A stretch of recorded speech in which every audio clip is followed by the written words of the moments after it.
They say losing your job feels like somebody has packed your desk into a coffin while you're still breathing. Not true. When it's family, it feels like they lower you into the ground and then ask you to hold the rope. Effective immediately, my sister said to the board. Our paths diverge. Thank you for your contribution, Eva. I heard the ellipsis. I heard the calculation. I also heard what nobody else did. A hairline crack in her voice that meant her foot wasn't touching the floor of the pool anymore. Let me introduce myself, since no one in that glass room would. I'm Eva Van Kessel, Operations Director, keeper of the old ledgers, and the one Dad taught to tell the difference between maple that will sing and maple that will sulk. I am the quiet part of Van Kessel and Daughters, the one who made sure shipments cleared, varnish cured, and payment terms didn't turn into bad poetry. I am not the face. That was always my sister, Olivia. Photo-ready smile, champagne vocabulary, velvet knives. I am also, inconveniently for Olivia, the person who knows where we hid the spare oxygen. Your badge, she said. And leave your laptop with it. You won't be returning. I set my badge down. I kept my laptop. That one's mine, I said, almost kindly, purchased personally. Invoice 11,893B. Would you like a copy? Something twitched under her foundation. 2 security guards knew, which meant untrained in our specific family circus, stepped forward and escorted me to the door, as if I hadn't stood in that building since I could count inventory by weight. I laughed, not hysterically, not theatrically. I laughed like a hinge, finally oiled. The guards didn't get it. Olivia didn't either. Good. You can only understand the laugh after you know the plan. Our factory turned 65 the year Dad died. Van Kessel and Daughters, 3 generations of instruments that made their way to conservatories, film studios, and the hands of soloists who tuned their lives to what wood can remember. My part was the unseen constants, certifications, logistics, quality. Olivia's was the visible variables, galas, magazines, a feed of photographs that said legacy without ever touching it. Dad's will split the shares 50-50. He also left a clause like a loose floorboard. Win the board's confidence, and the chairmanship and tie-breaking power are yours. Olivia gathered votes with dinners and promises. I gathered documents. At the funeral, she leaned into my hair and whispered, "You won't need to worry. I'll take care of everything."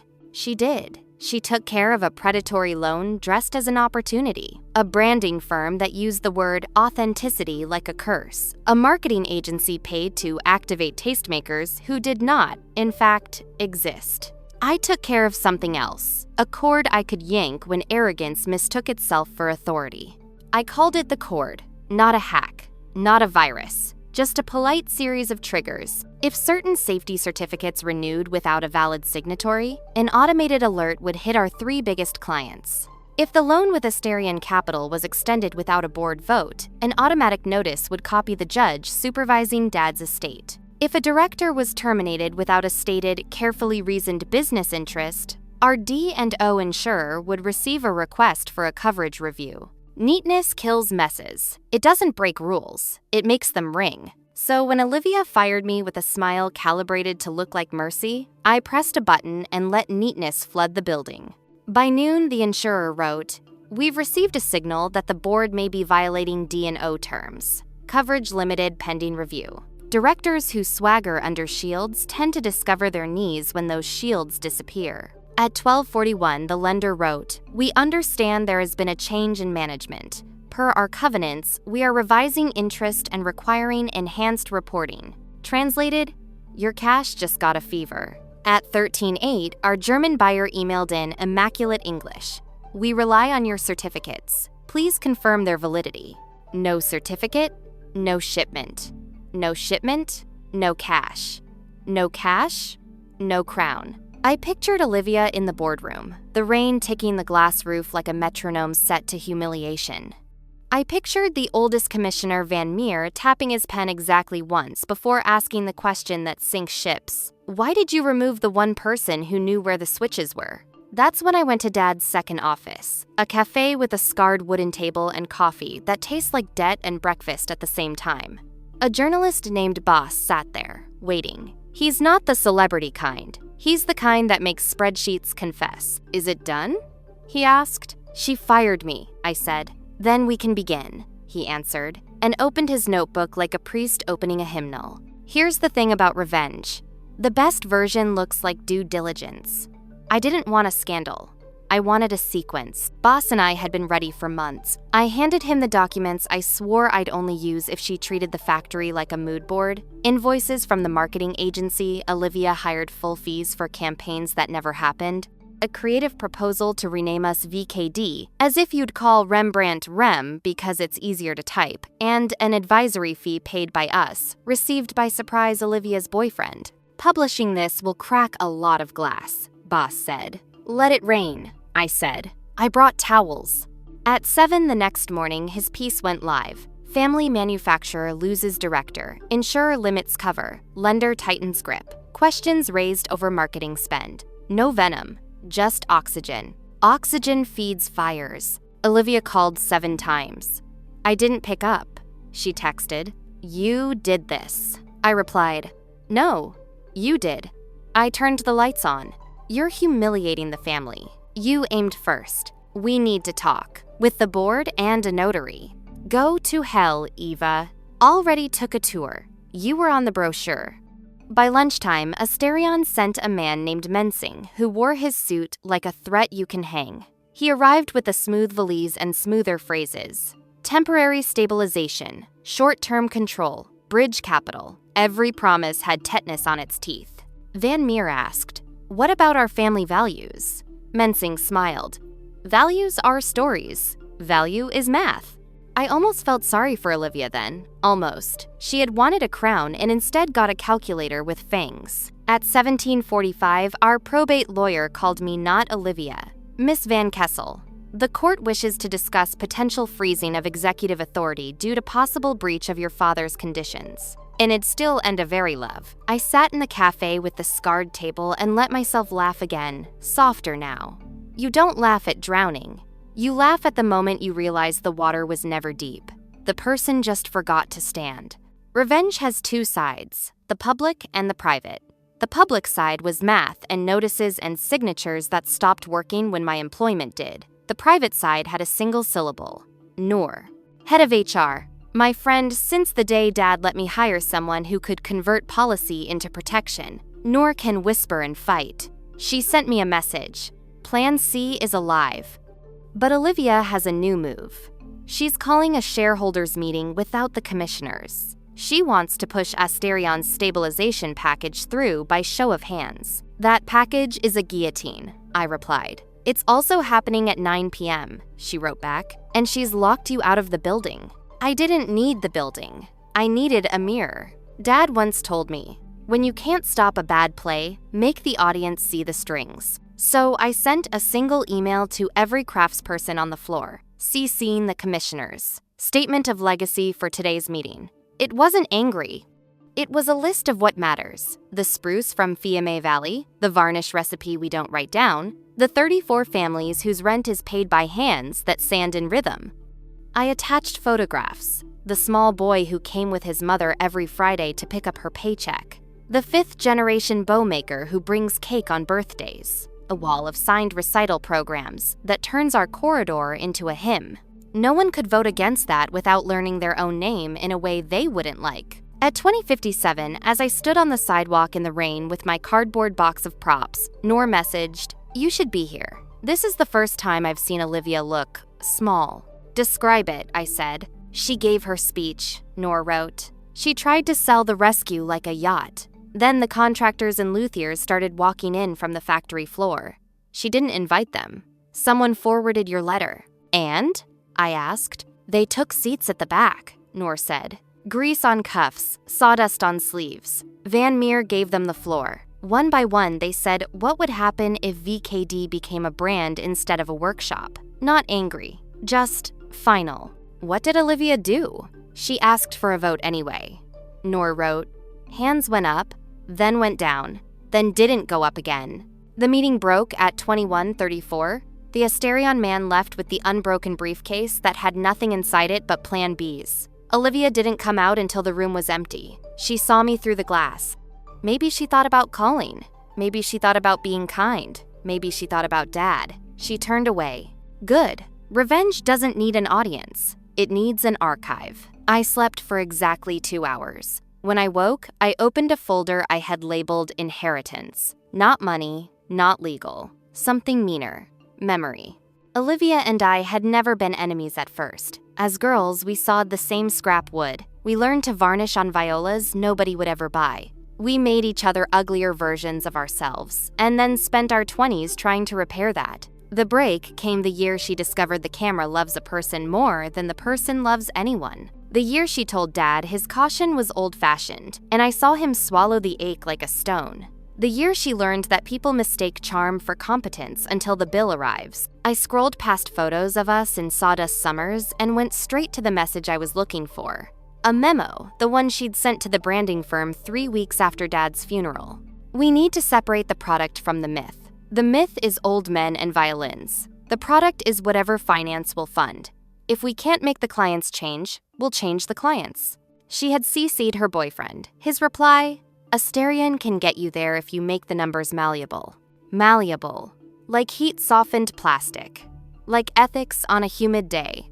Boss published that memo at 10:09, annotated with not a single adjective. The city did the rest. By noon, musicians were posting their memories of our factory. By 2, a former Asterion client posted a thread titled, How Stabilization Packages Eat Your Children. By 5, the insurer emailed again. Coverage suspended. Pending court clarification. The board set an emergency session for the next morning. I wasn't on the agenda.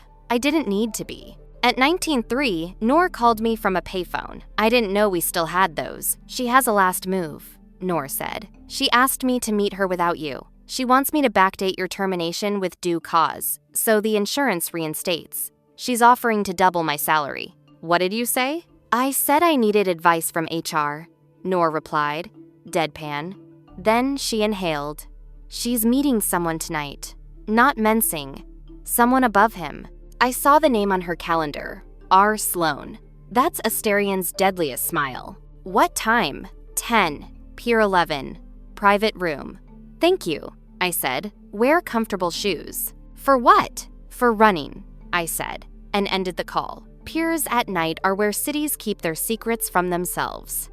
I stood outside the private room at 10 sharp hair tucked in a cap, the kind of jacket nobody remembers. A catering tray in my hands and a Bluetooth earbud feeding Boz the room's temperature in syllables. I didn't need equipment. I needed ears, eyes, a mouth that could smile while listening, and a pocket that swallowed a phone. Inside, Olivia sat with a man whose suit was so good it made the furniture ironic. R. Sloan spoke quietly, the way money speaks when it has never had to raise its voice. You have 2 choices, he said, and 1 consequence. Describe them, Olivia answered, steady. Choice 1, Sloan said. You push the bridge capital through a shareholder quorum. We make the covenant stricter. You get to keep your chair while we sell the furniture around it. And choice 2? Olivia asked. You resign gracefully. We install a caretaker. A story runs about exhaustion and creative differences. In 18 months, we list a new Van Kessel with less baggage and more margin. And the consequence? Sloan looked bored. Your sister, he said. She's activated. Mechanisms. We can't allow a civilian to control the cord she built. She will face legal consequences. If those don't work, we have other kinds. My hands didn't shake. They learned not to when I started to scrape dried varnish off Dad's favorite brush at 13. Olivia set her glass down. No harm comes to Eva, she said. Sloan smiled. Then get us control. What if I can't? Then we don't ask for your permission, he said. That was when I walked in. The tray hit the table harder than needed. Sloan barely glanced at me. Olivia did. She recognized me in a single breath and somehow did not let her face break. I'm sorry, miss, she said with flawless stage presence. Could we get a different wine? Of course, I said, and didn't move. But first, we'll get a different ending. Sloan turned, weighing whether I was a nuisance or a narrative. His eye decided I was both. You must be the sister, he said. Unfortunately for you, I answered. He gestured to a chair. Sit. I prefer to stand for this part, I said. It prints better. I set a phone on the table. Noor's payphone call plays well when you know who is listening. Boss was recording. 3 commissioners were on a delayed line. My lawyer, Dad's old friend who still wears wool in summer, was in a car 2 blocks away with a printer. Numbers are weapons. So are witnesses. Mr. Sloan, I said, you're conspiring to strong-arm a family company into default to seize assets under the euphemism of stabilization. You've already violated anti-tortious interference laws and misrepresentation clauses. The insurer is spooked. The court is curious. The press is awake. If you so much as text my name, the regulators will eat your calendar. He regarded me with amused pity. You've barely tasted power, he said. If you had, you wouldn't talk to it like that. I leaned closer. I don't want power, I said. I want consequence. Behind me, security moved. Noor slipped in through the kitchen door and took a seat like she belonged to the furniture. Van Meer arrived 30 seconds later, walking stiffly and carrying the weary righteousness of a man who has had enough. Sloane's face finally changed. Surprise, followed by something older. Olivia, he said without looking at her. Control your family. Olivia stood. She looked between Sloane and me like the ocean deciding which cliff to kiss. Eva, she said, and the syllables had childhood in them. This is not the way. It's the only way left, I said. You made it so. She took a step toward me. I never wanted. Me either, I said. And yet, Sloane rose. Fine, he said. We'll do this the ugly way. Already did, I replied, and nodded at Noor. Noor slid a folder across the table. Amended complaint, she said. On behalf of the estate and minority shareholders, seeking injunctive relief against Asterian's interference, plus immediate temporary removal of executive authority due to breach of fiduciary duty. Van Meer placed a pen beside it. We're not your flavor of old men with violins, he told Sloane. We're the kind who remembers what a factory is for. Sloane's smile went from charming to carnivorous. You think judges care about romance? He said softly. No, I said.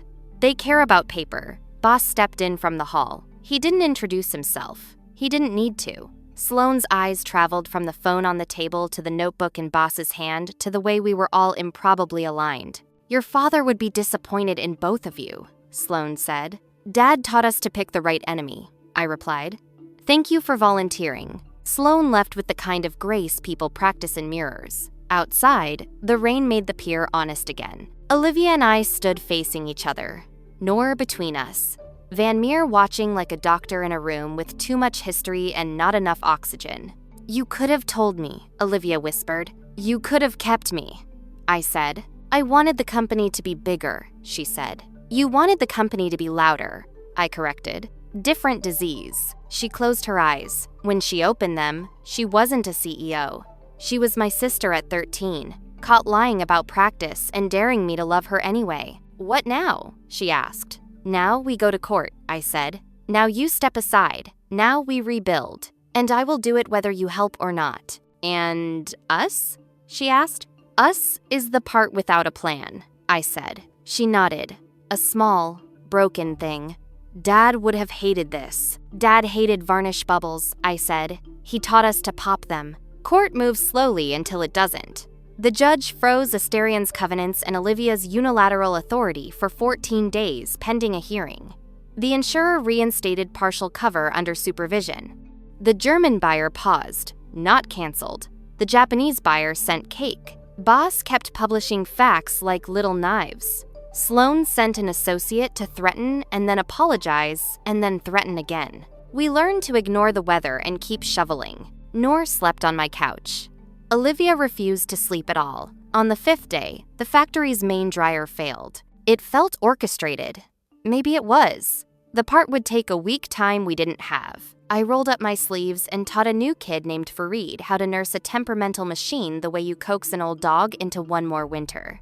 Olivia stood beside us, useless at first, then less so, then not at all. When the dryer hummed, the room exhaled. Fareed grinned. Olivia did too, startled by her own mouth. We make things, I told her.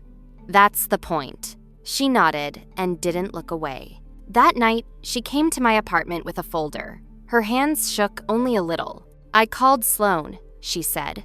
I told him he's done. I told him he can come for me, not for the factory. He said the factory is the only thing worth taking. He's wrong, I said.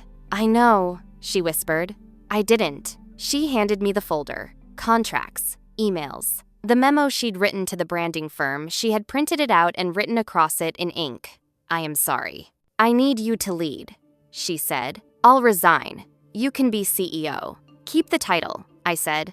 Give me the votes. She laughed once. You couldn't stop laughing the day I fired you, she said. Now I see why. I wasn't laughing at losing, I said. I was laughing at the moment a door opens and the person who shoved you through it doesn't know you built stairs.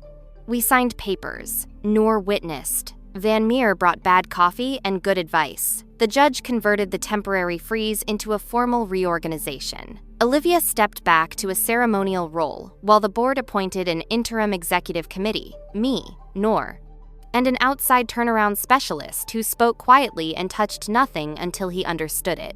Sloan sued. We countersued. Asterion's briefcase became a clown car. Every time they opened it, more nonsense fell out. Boss kept the oxygen steady. The regulators came sniffing. The violinists sent notes. The workshop sounded like itself again. Revenge, I realized, had stopped being the point somewhere along the way. The point was removal of rot, of pretense, of the part of me that thought love meant letting a person rearrange your bones. I still wanted one last thing, though. One last clean, legal knife. It arrived in an envelope with Asterion's logo in the corner and fear baked into the glue. Inside, a settlement proposal. They'd leave us alone if we signed a non-disparagement agreement and paid a process fee. They wanted us quiet and poorer. I sent it back with a single sticky note. We prefer music. The hearing came on a bright day that made the city's bruises look like blush. Sloan appeared with counsel and a new smile. Olivia sat behind me in a dark suit that looked like contrition. Noor flanked us with a stack of binders tall enough to anchor a ship. The judge listened. He asked few questions. He sharpened those questions like pencils until they squeaked. When it was my turn, I didn't grandstand. I said who I was. I said what I built. I said why I laughed. I said that we make instruments for people who have trained their hands to do unforgiving things, and that I owed those hands a business that knows what it is. In the end, the judge did what good judges do. He used paper like a scalpel. Asterion's covenants were voided for overreach. The insurer's partial cover was affirmed. The board's interim structure was upheld for 12 months. We left the courthouse less triumphant than steady. Steady is better. It pays bills. On the steps, Olivia stood in the sun and looked smaller. Then she looked larger. Grief and relief can do that to a person in the same minute. Thank you, she said. For what? I asked. For not loving me less than the factory, she said, and not loving me more. It wasn't an apology. It was better. We walked back to the workshop together. The air inside had its old smell again, resin, coffee, and the human trick of getting on with it. Fareed waved. Noor yawned. Someone tuned a viola, and the note hung in space like a thin gold thread. Will you be okay? I asked Olivia. No, she said honestly, but I'll be better. She reached out as if to hug me, then stopped as if to keep from breaking me. I stepped in anyway. We held each other without saying the parts we didn't need to. Later, alone in Dad's old office, I opened the window to let the street in. Papers on the desk fluttered. One photo slipped free. Dad in his apron, Olivia in a dress she'd pretend she didn't like. Me with varnish on my nose and a look that said I would grow into trouble. I laughed again. Not at her. Not at me. At the simple, ridiculous fact that revenge, done right, ends in restoration. I sat at the desk and began the slow work of making a thing that outlives the people who think they own it. Outside, the rain started softly. Inside, the dryer hummed. And in the hall, someone had taped a paper to the wall. We keep the music. I pinned it straighter, because neatness kills messes. Then I picked up the phone and called Boss. One last piece, I said. Title it, My Sister Fired Me As Soon as She Became CEO of Our Family Business. I couldn't stop laughing, because I knew exactly how to save it. Happy ending, he asked. No, I said. Better. It's a beginning.